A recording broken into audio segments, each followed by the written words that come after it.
What we focus on matters. That's the topic of today's video. Before we get into that, I invite you to close your eyes right now. Breathe in through your nose, as long as that's comfortable, into your belly. Breathe out of your nose, ensuring that your out-breath is a little longer than your in-breath. When you do that, you're activating your parasympathetic nervous system response, or the healing state. I invite you to consider that you have the ability to make decisions that support you. There's a quote from a film called Vanilla Sky.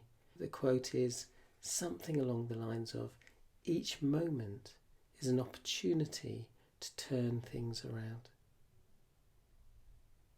I invite you to consider that through the course of the day, you can take a moment to just pause, center, ground yourself, focus on your breath, and to choose to act from a place of trust.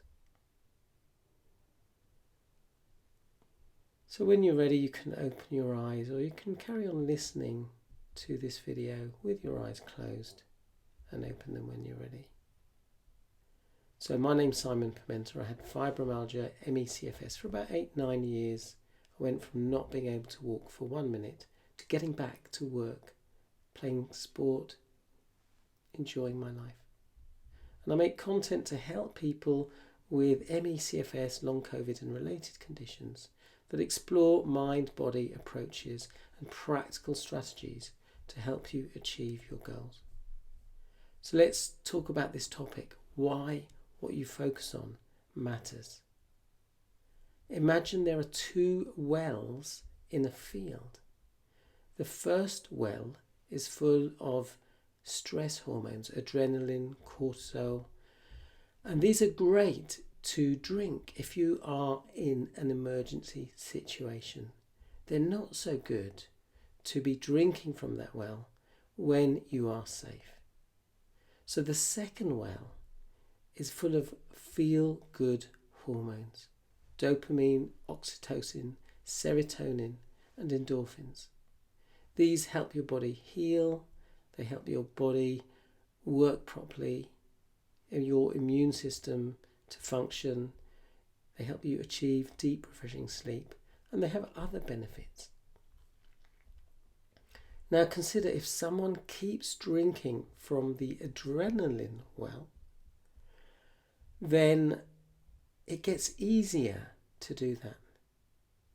The pathway to that first well becomes very clear. The pathway to the second well starts to get overgrown. Weeds and brambles will grow there, making it more difficult to get to that second well. So that's an analogy for how the brain works and the concept of neuroplasticity. The brain grows with use. If we use a certain pathway, it gets easier to travel down that pathway. If we don't use a pathway, it gets more difficult to go down that pathway. So what are you focusing on? What we focus on, in essence, affects which well we are drinking from. Consider these 2 scenarios. Scenario A, someone who's focusing on how bad everything is. Now, I'm not saying that we ignore things that aren't okay, that need to be addressed. For example, if someone is in an abusive relationship, or if someone is living in a home with mold, these are things that need to be addressed. However, it's important to consider how we can make things more difficult. So when I had CFS and fibromyalgia, at one point I was doing a lot of these things that I'm about to describe. So the first thing would be to wake up in the morning checking my body for symptoms. I'd focus on the symptoms. I'd be checking whether I had new symptoms. And I was tending to over-focus on that. I remember having some vein in my finger and a blemish on my arm, and I checked them with the doctor, and the doctor said, that's fine, that's part of being a human being. But I was over-focusing on symptoms. I'd go to a local ME support group, and people would ask me, how are you doing? and I would tell them all about how tired I was, what symptoms I was experiencing. I'd go to the next person, they'd ask me how I was doing. I'd repeat the same story. I'd ask them how they were. They would tell me their symptoms, okay? And if you have that kind of conversation with 10 people, as I was, it was actually quite depleting. And I remember making the decision to stop doing that, to stop talking about symptoms, to change the subject. And then I just started noticing how often everyone else was doing that. I remember asking one woman how she was doing, and she launched into this long explanation of symptoms, going into great detail. So consider that focusing on symptoms, focusing on pain, can lead to feelings of upset, frustration. Sometimes we might start catastrophizing, saying to ourselves, I'm never going to get well. I remember at one point saying to myself, I'm going to end up in hospital. This just caused more stress and escalated my symptoms. Sometimes people check their phone, they might go on Facebook, then they start seeing other people having great lives, having fun.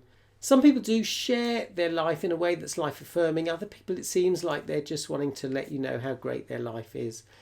Either way, that can trigger a sense of loss, sense of sadness, and that's completely understandable. But ultimately, that doesn't make the person feel good. They're focusing on what they've lost. They might be focusing on unfair treatments, dwelling on that rather than taking appropriate action, setting boundaries. I remember at one point I had to say to a certain person in my life, I'm not going to talk about my health with you because it's never constructive. With one other person, I had to distance myself from them because it was a very destructive, unhelpful relationship. Either way, all of this stuff just results in more stress hormones. So it's like drinking from that adrenaline well. And if we keep doing this pattern, it becomes a habit. It becomes easier to do that pattern than it is to change it. However, it is possible to change that pattern. So consider scenario B. Maybe you wake up in the morning and instead of checking your body for symptoms, you meditate for 1 minute. This is going to release hormones such as serotonin, which regulate your mood. Maybe you might think of something that made you laugh, and that's going to help your body release endorphins, which is your body's natural painkiller. Consider, when did you experience pain or a symptom and you had a laugh with some friends? You stopped thinking about the pain and the symptoms disappeared for the time being. You might wake up in the morning and just think of someone you love and send them some love, or you might send them a message. That's going to release oxytocin, which is the love and connection hormone. Maybe you might think of 3 things you did yesterday that feel good, and you give yourself a pat on the back or a double pat on the back, some fist bumps. That always gets a smile from people when I get them to share their wins and get them to give themselves a pat on the back and fist bumps. All right. So this is going to release dopamine. This generates feelings of pleasure, satisfaction, and motivation, which means we're motivated to do more of those things that make us feel good. And so we create this virtuous spiral. You might think of 3 things that you're grateful for. Research tells us that gratitude is very beneficial. People who express gratitude experience more happiness. When we express gratitude, our brain releases dopamine and serotonin.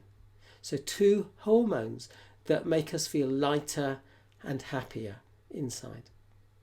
So the good news is you have the wisdom to spot patterns. So for example, you might notice in the morning I wake up, I check my body for symptoms, and then I feel stressed and upset. So if you spot these patterns, you have the ability to change them. And when you do that, that rewires the brain. Just like those 2 wells, if we stop going down the adrenaline well, that grass starts to grow. And if we start going down the pathway towards those feel-good hormones, over time, that pathway gets easier to go down. Gets easier to drink from that well. Gets easier to experience those feel-good hormones. So consider, instead of focusing on what's bad in my life, what if we spent more time thinking about what we can do to make your day as great as it can be? Drinking from that well with the feel-good hormones. This is going to help your body heal. I was brought up Catholic. I'm no longer practicing, but I remember the tale of the parable of the talents. So a talent was a sizable unit of money. And there's a story of a master who gave his 3 servants some talents. One he gave 1 talent, another he gave 2 talents, and the third he gave 5 talents. The one with 1 talent buried it. The second one invested it and got a return, doubled his money. And the third did the same. The master came back and asked them how they'd done, and the first one said, I buried money in the garden. And the master said, you fool. And he was pretty harsh on this guy. Maybe he could have just given him some tips on investment. But the second one, who said, I invested my money, I got double return, he said, well done, and gave him more responsibility. The third one, who had 5, he also doubled his money, and he also got congratulated and more responsibility. So consider that whatever energy you have, we can use it in ways that deplete our energy, or we can use it in ways that are going to support the body's healing and the building of our energy. So I hope that gives you some food for thought. I'd love to know what your takeaway from this video is. So do leave a comment. That will help others find this video. If you've got any questions, again, leave a comment below. And as I say, I make lots of content for people with ME, CFS, long COVID and related conditions. So check out my channel, subscribe if you like the video, hit the notification button, and you'll be notified when I release a new video. I have created playlists, so do check them out. Thanks for watching. Keep going. You've got this. Wishing you great health. Bye for now.